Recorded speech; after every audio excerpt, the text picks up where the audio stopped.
Member Cardinal? Here. Member Mollet? Here. Member Scheck? Member Wickstead? Here. A quorum's present. Thank you. And this is the time for public comments. The public is invited at this time to comment on and discuss any topic that is relevant to or within the authority of the Carson City Redevelopment Authority Citizens Committee, including any matter that is not specifically included on the agenda as an action item. So would anybody like to come up and for the public comment area?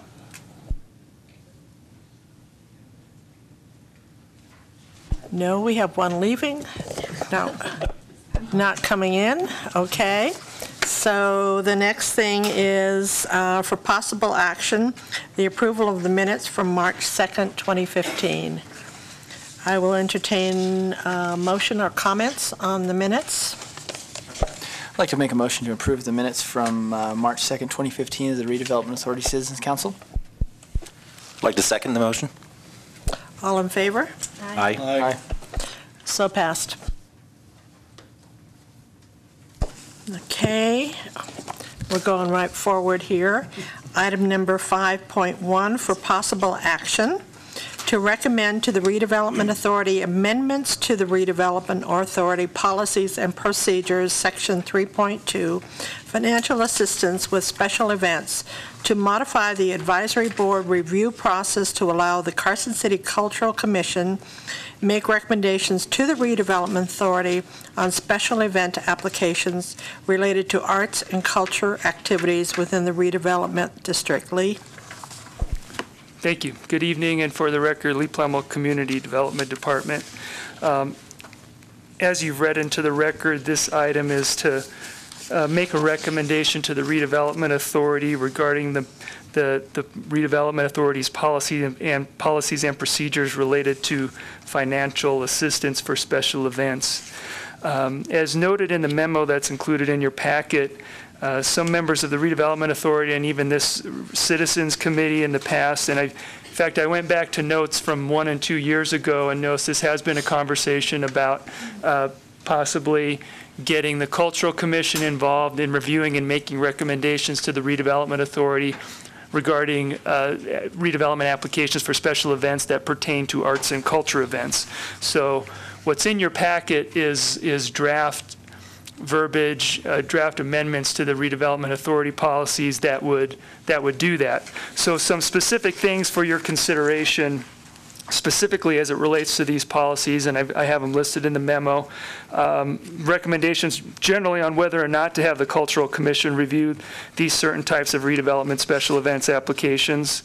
And written into the policy, as you have, is a blank space as to what percentage of budgeted special event funding should be allocated to arts and cultural events, and I'll cover that in a little bit too, as well. I have on there number 3, how much funding should be allocated to special events this year and in future years. I think that's actually not actually part of the policy. That may be part of a bigger discussion to have later, but it is certainly something you can discuss as make recommendations on related to special events. And then as it relates to the policies, any other clarifications. For example, we've proposed some definitions as to what types of events constitute what would be considered arts and cultural events. It's on page 3 of your packet is the page with the proposed amendments on it, and underlined would be the new text.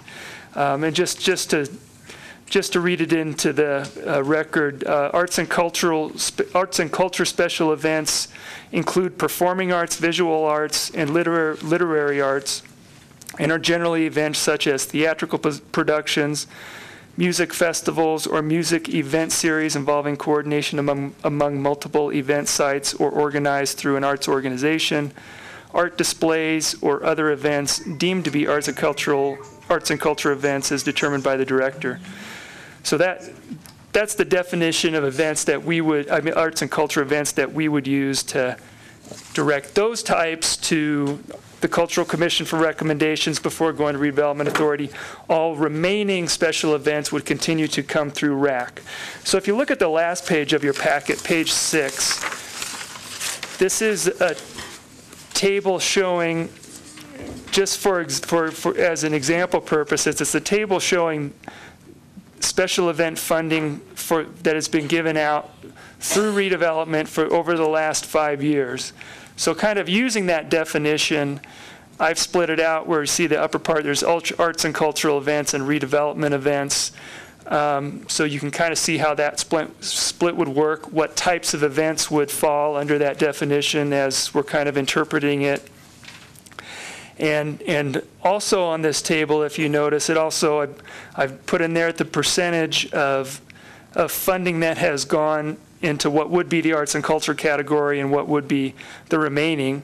And it was a motion, so I should say the Board of Supervisors late last week, they had some policy discussion and made some recommendations regarding this to give me some direction to come to RAC. They've pretty much deferred recommendation to you, except they have suggested by way of motion that 40% of whatever funding is allocated to special events go to the arts and culture side, and that's based on the average. If you look kind of, as I said, if kind of broken down the percentage of those two different categories and average it out to the right-hand column there, it's about a 60-40 split averaged over the last 40 years. So that's the recommendation to fill in for your consideration and as a recommendation back to the board.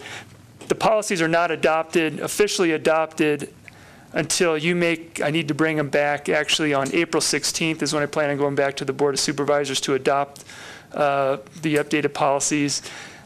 Special event applications are due April 15th this year, so things are kind of overlapping. We have the applications are out. We're going to start receiving applications pretty soon.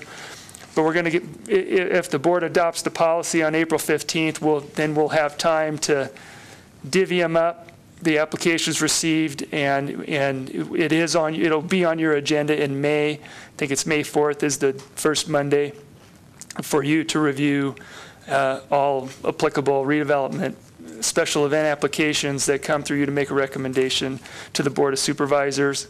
We'll also have the finance director here at that meeting to give an overview of the draft. I don't know if it's called the draft budget, but the city budget that's going to be presented to the board that same month. So that can give you an idea of how much funding is going to be available. I think it's if you look on the table, it's totaled. Subtotal. Where's the total? It's totaled about. Over the last 2 years, it's been $65,000, and it's varied a little bit depending on the years, but it's been right around that number, so you can see that number as well. So again, to kind of provide some direction, I'm looking for certainly a motion, a recommendation on the policies and procedures for special events to the Redevelopment Authority, and in particular with a percentage on the split of funding that goes to arts and cultural events versus other events, and any other recommendations you may have regarding the special event. One last thing I do want to note. So part of the discussion at the Board of Supervisors last week was we weren't just talking about special events. It was a little bit of a broader policy discussion. In fact, Supervisor Bagwell brought up a lot of very good questions about ultimately the direction of how we review special events, or how RAC and the Redevelopment Authority review special events. And really, when we started talking about priorities, is it priority to continue to fund special events at that level, or should we start to back off funding special events versus other things? And I think that really ties into some policy discussion about what redevelopment's funds should be spent on in general, and tie that discussion in with that. So my plan is, with this adoption, we're going to implement. We would implement the split of funding as whatever's going to be budgeted this year for special events to go through the Cultural Commission and RAC and back to the Redevelopment Authority for funding this year. You'll review the applications this year under the policies that are currently adopted, that they've submitted applications under, that have the criteria that for reviewing it. But then at the next meeting later this year, start to have the discussion of policy as to what's the future of redevelopment, as a policy, what things should redevelopment be spent on, what should RAC's role be, and there's a lot of other things to go down. I don't want to get into discussion off the agenda, but design in the downtown, and so that we got kind of a laundry list of things that we need to discuss. I think it's going to be really good.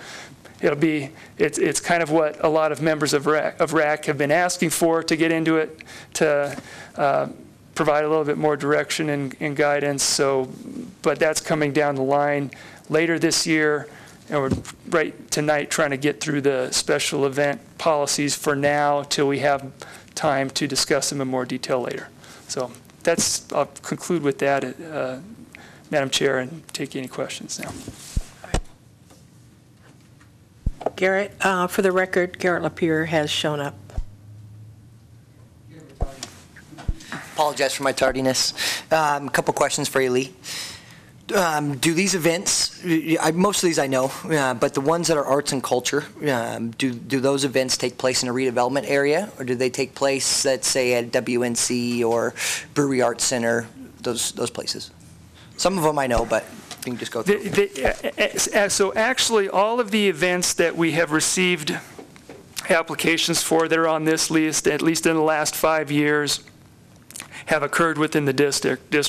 Because, for example, the Western Nevada College Musical Theater, those are for productions at the community center here, and this facility is in the district.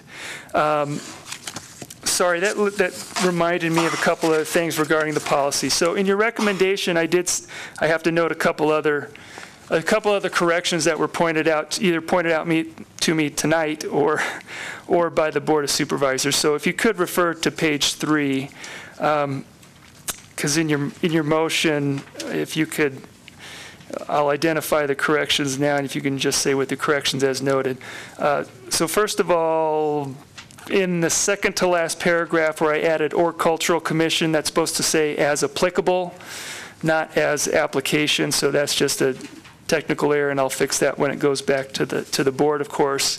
And then in the first sentence of the first paragraph under 3.2.1, I added within the redevelopment district, or I proposed to add that just to understand that we're directing these special event applications through the Cultural Commission, but they're still related to redevelopment and to benefit the district. However, it was pointed out that as the legal standard, these things don't actually need to be within the district. There's a legal standard already in there that they have to benefit the district. So it was pointed out by actually the mayor that to take a look at that, and just the recommendation is that cannot be it. We could just strike that addition and just not add that in there. It's already an NRS requirement that it benefit the district, and just the recommendation is to strike that phrase within the redevelopment district. It's unnecessary. Thank you. My second question, Lee, I assume, and this is probably a stupid question, you probably covered it, but I assume that this is forever. This is not just for this year. So the policies as written now are adopted now, and they are forever in that. They are forever as long as they're adopted as they are. They can be changed. For example, in the policies and procedures, if you had the whole document, the section 3.1 is financial assistance for incentives. There's a whole section that lays out the procedure for applying for financial incentives for small businesses, for individual properties. However, by action by the board, that section has been indefinitely suspended, and that note is in the policies. So, yeah, yes, these will be the policies that apply going forward till we have discussion and potentially modify them. Question that I have, for example, under the arts and culture, we've been giving quite a bit of money to CCAI, and they are in the courthouse and other places that are not within the redevelopment district. So should there just a portion go to that? I mean, I know that they're at the Brick, but I don't know where else they go within the district. Well, we can ask them if they apply. Yeah, if they apply, but I mean, Yeah. we've given them in the past, so you're right. I'm just thinking that that has to be one of the things that we have to really look at, that whatever the funding is, they have to show that it is within the redevelopment district, and that's what you're basically saying, I think. Well, yeah, we'd have to look at the standard. The standard is not, redevelopment funds have to be expended to benefit the district. They didn't, it doesn't specifically say that it has to be for an event in the district. In fact, it doesn't address special events at all, other than you can spend by 2/3 majority, by supermajority of the Board of Supervisors, the redevelopment funds can be spent on any, oh, you have that highlighted there? It's like on anything basically in accordance with your redevelopment plan. So that's, if it's in your redevelopment plan, they can spend funds on it by 4 out of 5 of the Board of Supervisors members. Well, I think what's important for this board is that we have the discussion on preferences. So while the law or the plan may allow us to say that a function benefits one of these special events, we, last time when we were reviewing these, utilized the criteria that we preferred events to be within the redevelopment area itself. So that was a higher priority. So maybe when you're ranking applications and things like that to determine the funding, you use that as one of your methodologies, but we don't strike it completely. Because if you remember last time, there was something to do at the cemetery. Yeah. And we had excluded that one when we ranked everything because it was not within the redevelopment area. So I think we don't have to have the wording that's recommended in the policy that says it must be in the redevelopment district, but I certainly think that gives it weight. So I would recommend taking out that verbiage that it has to be in the redevelopment district, but we do use it as a weighting mechanism when we have to divvy up the dollars. So we might want to think of it that way, because there might be a great project that's on the periphery that really will benefit overall, but I do think the nexus for the benefit must be identified if we're going to do a project that's not in redevelopment. Any other comments? Go ahead. Yes, I have a couple general questions about the policy as previously written. You made that one correction down there next to the last paragraph. But in that paragraph also, we talk about the redevelopment authority on the application within 30, we have to, make our recommendation within 30 days of receipt. But shouldn't that be somehow tied back, since we're not even going to consider them till April 15th, but let's say somebody actually applied before March 15th, it's not going to get reviewed till the April 15th. So that one kind of bothers me. And then the other one is in paragraph 1, it also says, if excess funding is available after the initial application review process has been concluded, the redevelopment authority has the sole discretion. So if somebody applied after that and there were some additional funds, that wouldn't come before the RAC then, correct? Where we bypass the RAC at that point.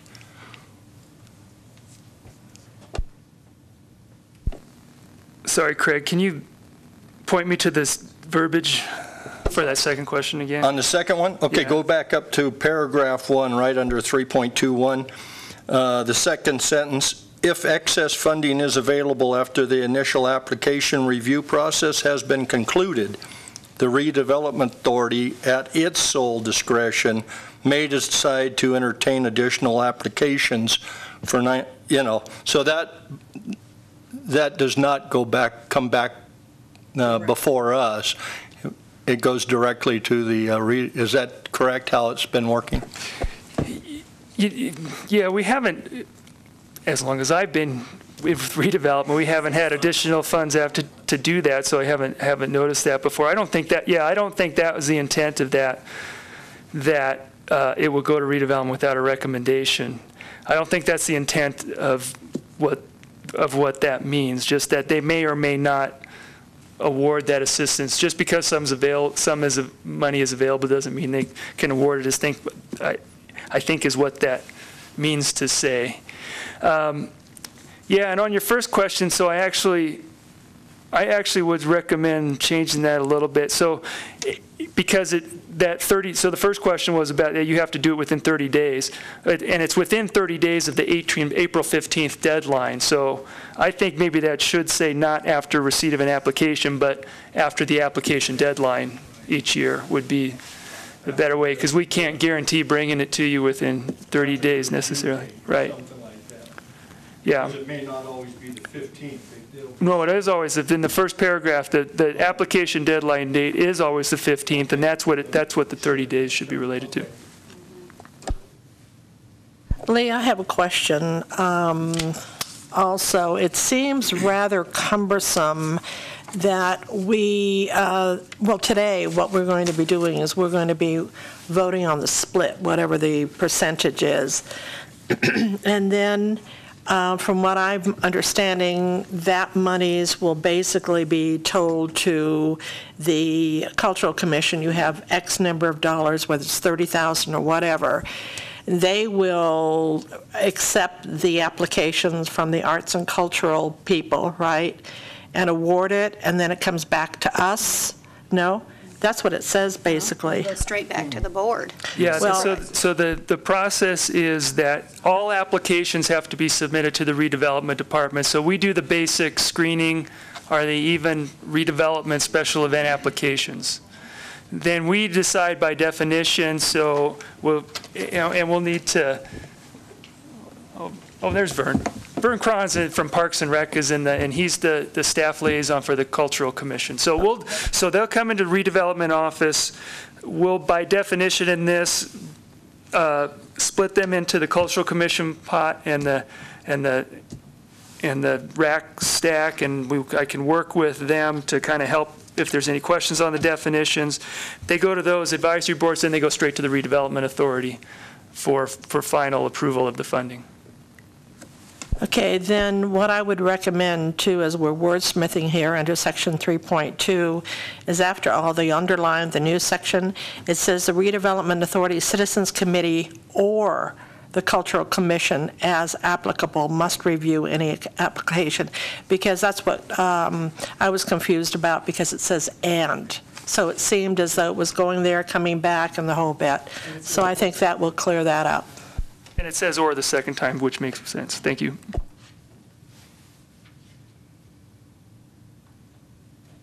Lee, just a question. When you look at 3.21, the first paragraph in the last sentence, if an application is deemed to be incomplete, it may lose its eligibility. Why is that not mandatory? So if it's late, so let's say it's received April 16th, or they don't attach the required documents, should that not be, it's excluded since this is a grant application?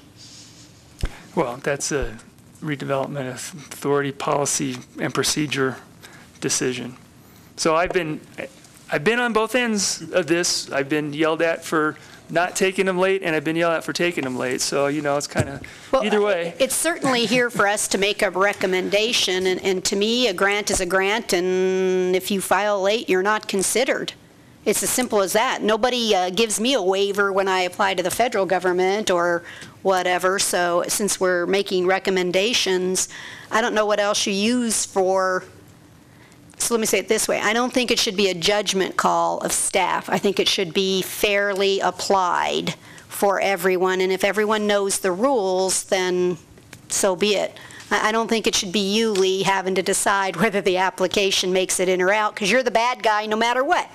So if we were to put in here, it must or will, not may. So if you're late or don't file properly, then come in next year. Simple as that. Instead of it may, it says shall lose its eligibility. Shall lose. And again, that's up for discussion with everyone here, but I just don't think that staff should be put in the place of deciding that they potentially like one candidate and they don't like the other, so one moves forward and the other one doesn't. Or they all, anyway, that's just my point. Rules are easier for you to adhere to. Any other comments? To follow up on your point, Lori, on what you're trying to get to, I think, is good. But I would like to see someone who comes in on April 10th with a deficient application have the opportunity to change and make right their application. So long if they as come it's- in on April 15th, then no. So Yeah. as long as we can word it in a way that allows them to correct deficiencies, I think that's fine. I think so long as it's right before the 15th deadline, you're good to go. But once the deadline hits, that's the deadline. Go ahead. So are we actually moving to a point of discussion now, or is this all questions? Okay. So if I could start with the discussion piece. What I would say is that if we wanted to look at the percentage first, whether it be keeping with it or morphing it to a different bias one way or the other, this would be a good opportunity. I think if I were to look into the future, I would say that the number of these applications with the growth of our community, I'm forward-looking and optimistic that we'll be growing, that they would probably both go up, not necessarily one side or the other. So just something to think about. And then the other thing was the comment about may losing the eligibility versus definitely. That does make it very consistent, and it takes the burden off of staff. So I would be in agreement with that. Anyone else? Yes. If we go back to the example you've given us of the previous years, and I know there's been some discussion before I got on about should we be encouraging these events to, and I think it falls in the application, reading some of the requirements, that they're supposed to try to show to us that they can become self-sustained as it goes along. And if you look at the arts ones, under the art and culture ones, it seems like, and I'm just going to take the jazz and beyond. I mean, we've gone from 2,500, 3, 4, 6, 8, it keeps increasing. So that to me tells me that either isn't a viable project, or it's at least not, they're not charging enough or something in tickets or whatever to support itself. And so if you look at, say, the last 3 years of your example, the percentages, because those seem to keep increasing as opposed to going down as they grow, it's gone from 23 up to 43, and I'm having some trouble putting a percentage on it at all, because if 1 year the applications come in and there's only 2 applications for cultural or arts, and we've already determined that they're going to get 40%, man, those guys get to split up a lot of money, and I'm having a hard time defining a percentage. So, yeah, that's potentially could happen. And in trying to, I don't know process-wise how to do that though. Again, do you put it back on? What if the arts and culture side events submit applications for 70% of the available funding? Relative? I mean, do we leave it up to me? Do we base it on what they request? Then you request more to get more into your pot. So or leave it up to me to decide, or I don't.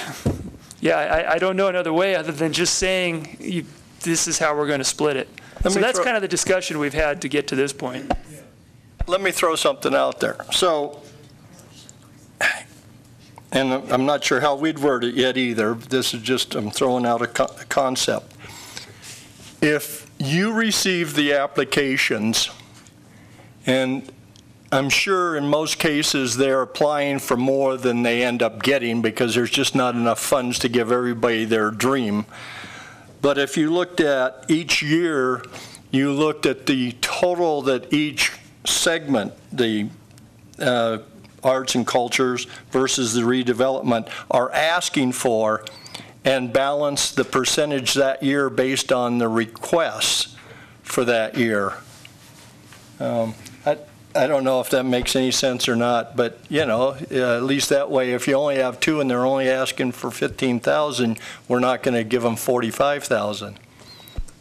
So just to go back for a moment in time, though, the Board of Supervisors on last Thursday already determined that the split should be 60-40 based on the 5-year history.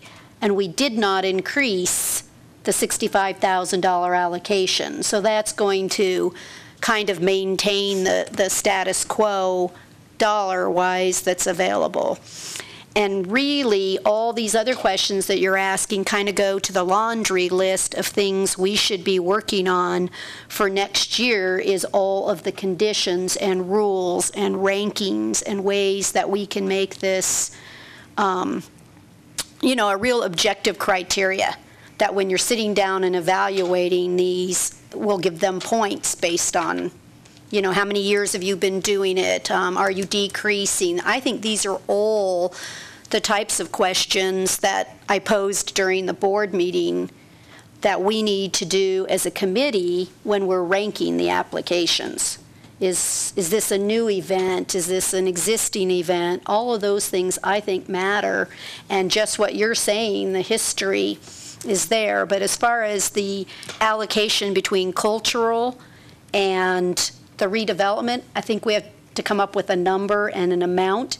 And it doesn't mean in 3 to 5 years that we don't make another change to say, okay, we went too far one direction or the other, because the events are truly changing. We're not funding the same events, especially if we put a rule in that you can only receive funding for, I'm just using an example, 4 years. Because remember last time we talked about that we would decline the amounts, 75% the next year, 50%. So you might see a change happen at the 4-year mark just because there'll be new events. So that might also change where we're going. Garrett? Yeah, well, as always, because this is what I say every meeting, this begs a bigger discussion about what is redevelopment? What do we do? What do we fund? What's our point? And we still haven't figured that out. But that goes back to, I don't know, maybe there was a reason that was presented. I haven't heard a good one yet about why the process that we had in place already didn't work, because I thought it worked just fine. I'm concerned about our budget being used for hey, I'm all for these events. They're all great events. I want them all to happen. But why do we need to bring arts and culture into approving money that's from our budget? That's what I don't get. And that doesn't make sense to me. That is a box that if we open up, I'm scared to know what's going to happen, down the road, what else they're going to get into. But again, we're working backwards. We're making a decision today. We're talking about a discussion that's already been had. Just a decision's already made. So yes, we need to make some rules moving forward and do all that. But how do we get a meeting with the Board of Supervisors that's acting as the redevelopment authority, along with RAC, and have a real discussion about what this is that we do? I think the process is already going underway, but also to give you a little back history, as I recall it, we as the Redevelopment Authority Citizens Committee have always felt a bit uncomfortable talking about nutcracker ballets and peanut cracker ballets and things like that, because that is not our purview. It just so happens some of them are in the redevelopment district. So it came out of here. There is a cultural commission, Arts and Culture Commission, that was put into place, I don't know, 6, 7 years ago or whatever it is, 8 years ago. And we thought at the time that it would be just a bit cleaner to allocate X number of dollars to the Cultural Commission so that we did not have to make those, like Duke's Place. I mean, half of that money went to go for a production that was in Reno. I'm not sure. You know, I mean, all of these things are really good. However, it's very uncomfortable for us to do this, and that is why we decided to do this. So. Just a question on am I correct in understanding that the Board of Supervisors already approved a 40-60 split? Yes. So should that be reflected in the wording on this instead of us trying to decide today a percentage, since that seems to already have taken place? Yes. That is by motion the opinion of the Board of Supervisors as kind of staff liaison to the Redevelopment Authority Citizens Committee. I would say if you don't agree with that, pass on the disagreement, but I think that's where, I will tell you, that's where they're comfortable right now doing it. And if you disagree, I would recommend passing along a recommendation if you do disagree. But that is the direction that we've received from the board. That's just what I was going to comment is, however, we did not do any of the other procedural issues within this that we'd like you to help us rewrite the paragraphs that we are looking, and maybe just speaking for myself only from the board, the reason I felt comfortable is giving you the answer is so often all we do is go back and forth, and you give us something, we give you something that goes back and forth. So I think because the applications were going out on the street and are going to be due April 15th, I think the board, again, from my own perspective, felt comfortable. Let's get the percentage out of the way, but have you help us please rewrite the procedures and what you guys think is comfortable or not. Seems backward to me, but go ahead.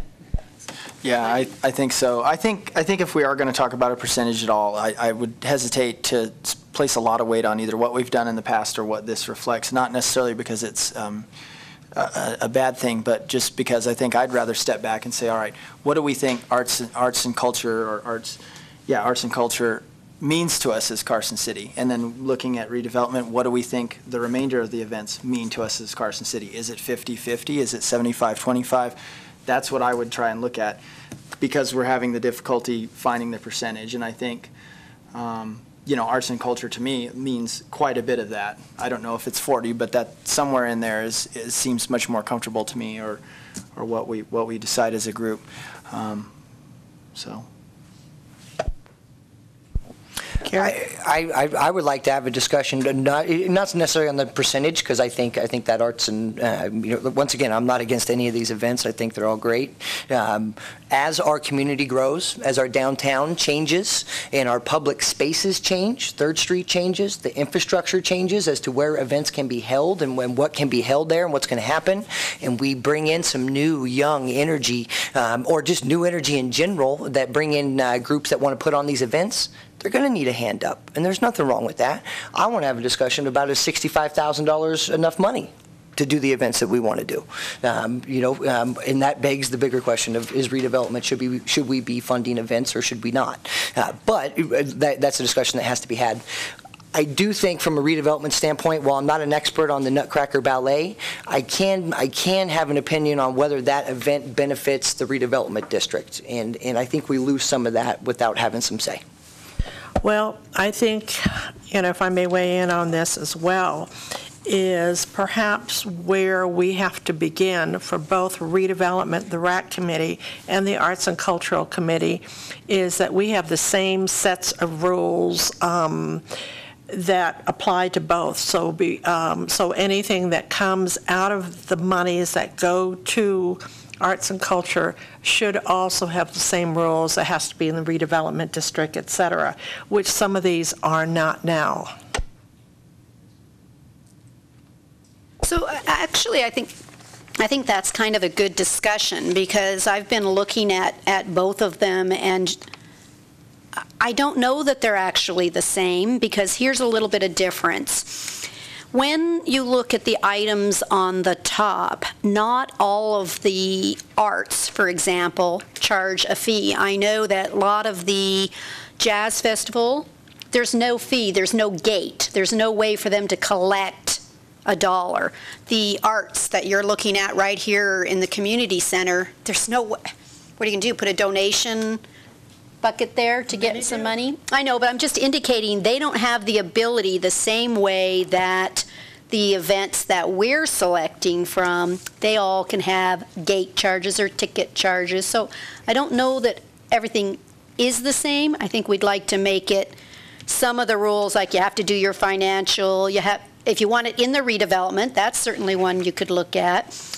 But you might not, maybe we say 4 years is the maximum will help you. That might not be the answer in the arts. Well, I think this discussion could probably go on forever, because as I'm looking at the redevelopment events, there are a number here that do not charge gate either. One of the things I just learned recently going to a Main Street conference is many events, especially in the downtown core, are never really charged for because you can't. However, did learn some tricks, and you alluded to that, is basically you do go out there and you pass the basket or whatever, and have people donate, and apparently that works very well. I think sometimes we probably just don't push that enough. I know that having worked with Jazz and Beyond in the past, the Buglers are very good about sending people out to try to get some donations. But I think we have to also educate people that there really is nothing free. So that's something we need to work on. But I don't really buy that, what you just said.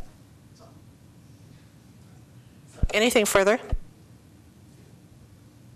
I had one follow-on comment about the moving some of the approvals to the Arts and Culture Commission.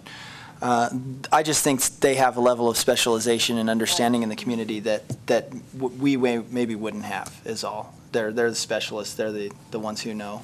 And that is the reason that this came up in the first place, because, as I said earlier, we have always felt uncomfortable. So therefore, bring it to the people who are comfortable with it. And if it is in the redevelopment area, I have no problems with it. You have a comment? Your light is on. Oh, sorry. I didn't turn it off. Lee? Tagging on the discussion about their expertise, I was waiting to hear it, but your discussion has also been that they also know of available funding sources for arts that you don't. So when you're reviewing them, this is what I've heard from RAC members. You don't know what other funding sources may be available that people in the arts and culture world may know that's available. So what their needs are. So I think in terms of deciding which event, they may know a little bit more about that to decide where funding should go or not. That was just something that came up in the past. Any further discussion? I don't know if they have their own budget, but if I would love the experts to give away their own money is my point. And the point is they don't have any money. This is great seed money to start. So therefore, any other discussion? Go through it.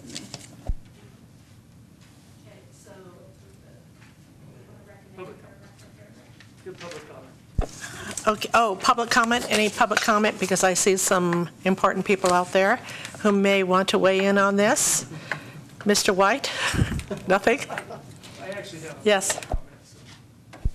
I have, since nobody's jumping up, I do have an email from Sharon Ross with the Carson City Arts Initiative that I'll refer to as CCAI in here, but I'll go ahead, I'll read her brief email into the letter.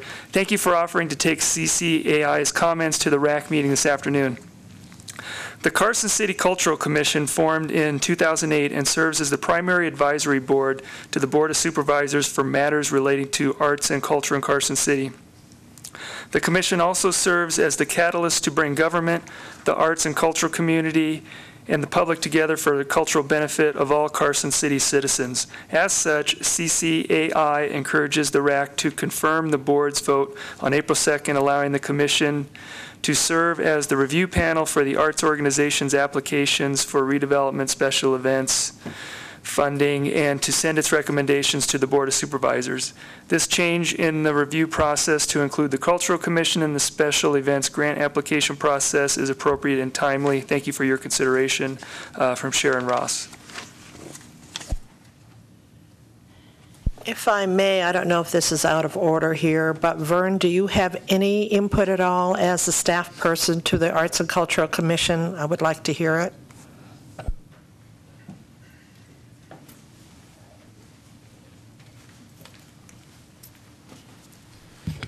Ellie might be a little more, Ellie Bugley might be a little more in tune to this. She was just voted to be the chairperson of the Cultural Commission. Congratulations, so I we're think. excited to have her as our chair now. So I thought maybe she could speak for the commission versus, oh, okay, I'll stay right here. Okay, Ellie Bugley, Chair of the Arts and Cultural Commission. The commission has been in existence since 2008 and has never had any funding to do anything but be advisors to the Board of Supervisors. So we are interested in seeing this go through because we think we can play a role in selecting arts events that are high quality artistically because of the background of the people on the commission. So obviously we're in favor of this.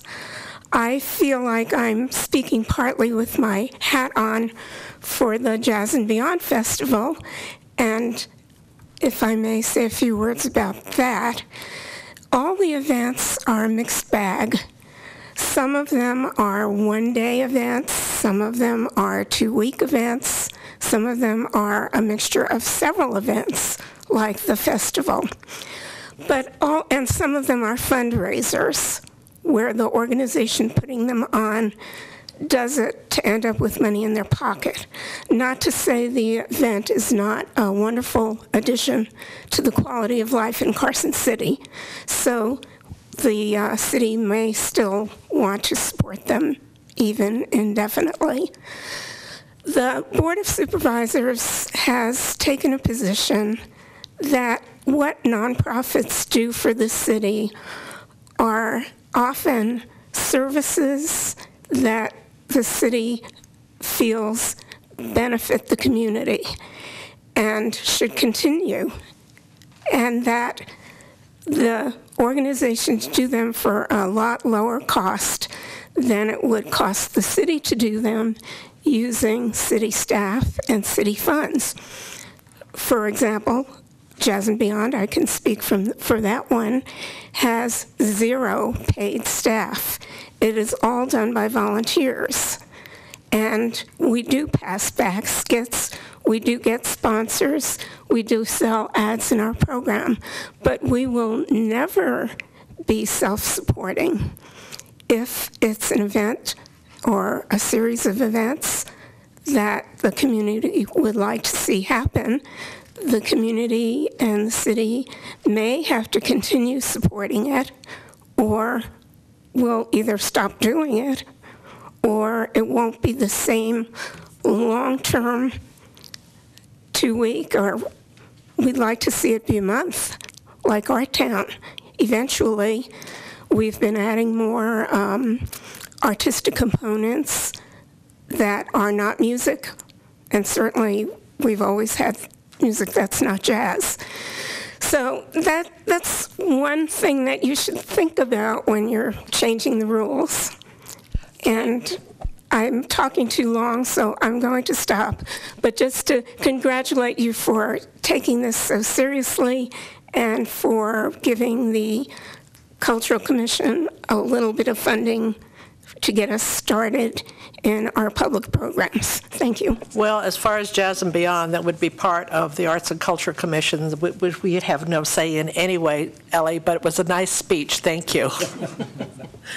So from here on, I think what we'll do here quickly, because there has been already a lot of input, and for your edification then, Lee, is to look at Section 3.2, the financial assistance for special events, and perhaps go through it paragraph by paragraph to determine that we do have the right verbiage here so we don't have to revisit this. And if anybody would like to, or if you want to go ahead and put down what you already have. I'll start by, so for the first paragraph, why don't I start by telling you my changes, and then you can amend them as necessary. So as written on your thing, we're going to delete in the first sentence within the redevelopment district, and change in the last sentence, change may to shall lose its eligibility for consideration. I think to Commissioner Millet's point, I don't think any other, I understand procedurally what it says there going to redevelopment authority, but I think any application for special events we're going to schedule it to come through RAC, so I don't think any other changes are necessary there in that first paragraph.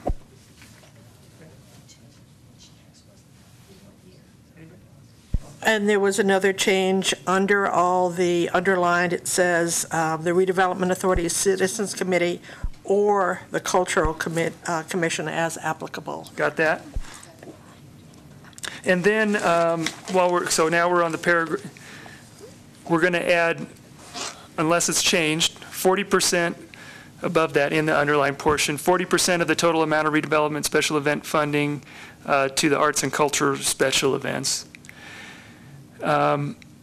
So back down to the paragraph, so it's or cultural commission as applicable. I would also recommend, again, based on Commissioner Millet's comments, that the redevelopment authority or cultural commission, or let me say that again, that they must review it within 30 days after the application deadline. And continuing on that paragraph, the second amendment that I have in there, or cultural commission as applicable, not as application. And that is those are all the notes that I've made for corrections on my sheet here. Okay, and then with the rest of it, starting with 3.22, that'll be a discussion for another time. So everybody keep that, because the applications have been, or will be in by April 15th, and going forward, then we can look at what changes need to be made on that, but that's not part of the agenda tonight. Okay, any other, before we call for the vote for 60-40, with 60% being retained by the Redevelopment Authority's Citizens Committee for events and 40% going to the Cultural Arts and Culture Commission.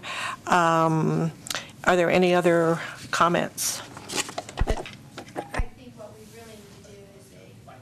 really need to do is a motion accepting all that we just read into the record for the entire. Sorry, That's procedure. Okay. Trying to help a little bit. Let's do the whole thing so we don't have to come back here again. So, I'd like to entertain a motion to accept the changes as made by this committee. I'd like to move to recommend to the Redevelopment Authority amendments to the Redevelopment Authority policies and procedures, Section 3.2, financial assistance with special events, to modify the advisory board review process to allow the Carson City Cultural Commission to make recommendations to the Redevelopment Authority on special event applications related to arts and culture activities within the redevelopment district, with the changes as previously discussed and noted. Second. And the vote, call for the vote. Any discussion? Further discussion, I should say. Okay, vote, please. Aye. Aye. Nay? Okay, it carries. Okay, on unanimous, yeah.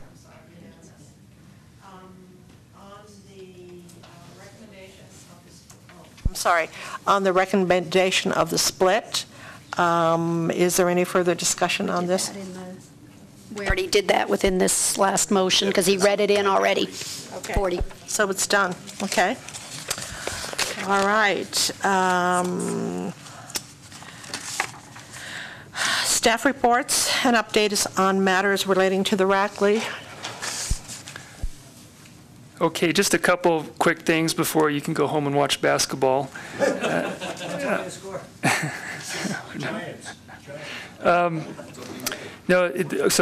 Coming up on Monday, April 20th is the first workshop regarding the downtown Carson Street project. It's a theming workshop. It's going to be at Monday, April 20th. 2 sessions at 12:30 and then at 5:30. Attendees, all the public's invited. Attendees are going to get keypads and be able to vote on kind of design themes that the design team will integrate into the project. So that should be kind of fun and be interested to help. We're hoping we get a good turnout to get some public input to help just inform the design. And I'm sorry, it'll be in the Sierra Room and in lobby here. Yes, thanks. So that's April 20th, 12:30, 5:30, and I think those are pretty firm, but a little bit tentative times now, but definitely April 20th. Just moving on to future agenda items. So just as a reminder, May is now with the new policies you've adopted, one of the regular meeting dates, regular quarterly meeting dates, and on the agenda will be the budget overview, which will help kind of show what's available this year, and Nick Providenti in Finance will do some projections, so you'll be able to see kind of what's going to be available upcoming years, which will start to help our future discussion on policies and use of funds, and then of course your recommendations on the special event applications that we receive, and that meeting is going to be, I think again, that's May 4th, and that's all I have to report. Will we also have a report on the downtown project workshop at that time? Yes. Just a question for you on the downtown project workshop, April 20th. How will that be advertised other than, an article in the Nevada Appeal? Assuming we get an article in the Nevada Appeal. Yeah, we talked a little. We talked a little bit about that. So we have some contact information for the businesses downtown that are going to be specifically directed, and the property owners. We certainly want their input. We think we're going to reach out to them individually. It'll be noticed on the city's website, city's Facebook page. If Danny was. Yeah, we're going to try to get it out as many ways as possible. We had a little bit of discussion of that. If you have any other recommendation ways, we'll send it to the Chamber of Commerce. We'll take recommendations on getting it out. How about the Parks and Rec is now utilizing Carson Now, has a little ad. So yeah, okay. I think that might be another idea. Yeah, good. The only reason I bring that up is because at the last open houses, basically, that just recently happened, there were very few people there. And I don't know why they're not coming. I think we have to generate more. I understand that topic was not as interesting as what this topic shall be, or will be, or is.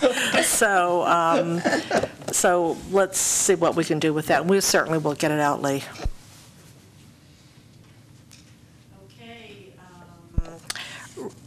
RAC member reports and comments. Start with you, Chris. Nothing to report. Thanks. Nothing, Chairman. Yeah. Just that I think for future agenda items too, maybe, let's see, when our next ones will be July or wherever after that we'll start working on more specific issues that the Board of Supervisors, I think we gave you some meat to work on for future policies and processes. So look forward to bringing those forward. And before we go on to you, the only suggestion that I have is that we get some of this stuff further in advance so that you have some time to really digest it and look at it and make some comments, because 3 or 4 days in advance is really not enough time, especially when you're working all day long. And I think what we go forth from here is pretty critical. So. Do I need to go to the Board of Supervisors meeting to ask to put onto an agenda item to have a conjunction meeting? I mean, that should be standard. We should meet once a year anyways. We don't have to take any more staff time. We can take an hour, 2-hour window out of a meeting that's already scheduled to have a co-meeting or a joint meeting between this board and the Board of Supervisors, so we're both on the same page. So how do I do that, please? Well, I think the process is being initiated. The board now has given me pretty good direction and a laundry list of things that they want RAC to consider. And that's going to take some time to put that stuff together, and you know, that's a good idea. Now that the meetings are spread out, and it'll be easier for me to get some things put together for you in advance. So the plan is now not to have that meeting to start with, but to get the recommendations from RAC, bring them to them. I'll bring it up as a suggestion, as a way to present those. I think there's definitely some discussion that RAC can have on this before taking the time of the Board of Supervisors at the same time. That's not. I understand your position. Here's my position. I'm going to be very frank, but which I always am. But it's a waste of my time. It's a waste of my time to come here and make decisions that have already been made for me. When you know, we can have discussions about certain things and all that, but we're working backwards. I know that's not your fault, Lee. I know that's just kind of been the timing on some of this stuff, and I know we're going to do better on that in the future. But what that says to me is that the Board of Supervisors doesn't value our opinion enough to meet with us, and that doesn't sit right with me. So. Okay, Craig. I have no items to report or comments at this point. Well, I just have one topic, and I was fortunate enough to be able to attend the Main Street Conference in Atlanta, and learned a lot that I hope will be coming forth with April 20th meeting and others. And just for the record, I want you to know, for the most part, Carson City is doing it right. The movement across the United States of America is that main streets are all coming back. We're not any different than anywhere else, and I know that, you know, we're just more than a main street, but it was very, very eye-opening. Gardnerville was recognized there, believe it or not. They have a main street, and I'm going to be meeting with the woman in a couple of weeks to learn more about that. Becoming a main street is rather expensive, and I think that we can do it on our own. The biggest problem that we have is communication, and that's what I was saying, you know, how do we get the word out? I mean, for the most part, we're doing everything correct in so many ways, but our communication really, really lacks. And through communication is how you get the participation. So I think that's really a discussion that needs to be had in the future, is how to do that better. So basically, that's all I have. I am glad that I was able to attend this. I learned a lot, and hopefully will be able to impart some of my knowledge in the future. So without further ado, are there any other public comments for the record? Well, we have a quiet audience tonight, and we thank you for that, because I know everybody wants to go home to that basketball game you were talking about, Lee. So I'll entertain a motion for adjournment, please. So moved. Second. Okay, all in favor? Aye. Okay, let the record show at 6:35 p.m. We adjourned.